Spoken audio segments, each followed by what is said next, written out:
دادگاه ناحیه جبار رسولوف آیبک علیف سرمحرر نشریه خصوصی حقوق و پدری 70 ساله او ترسون علی علیف را در صادر کردن جنایت‌های مربوط به قلابی و تمجویی مجرم دانسته متناسباً به 8 سال و 10 ماه و 6 سال محکوم به زندان کرد.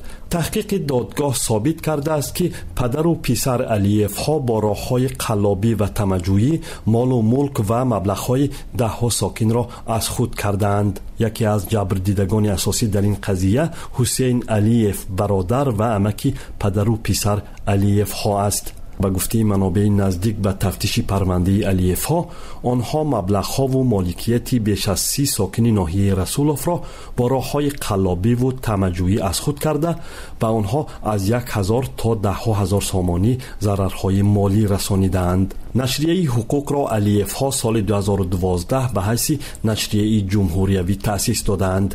این نشریه با تعداد ناچیزی به نشر می رسید و در سراسر سوخت خواننده و معروفیت نداشت.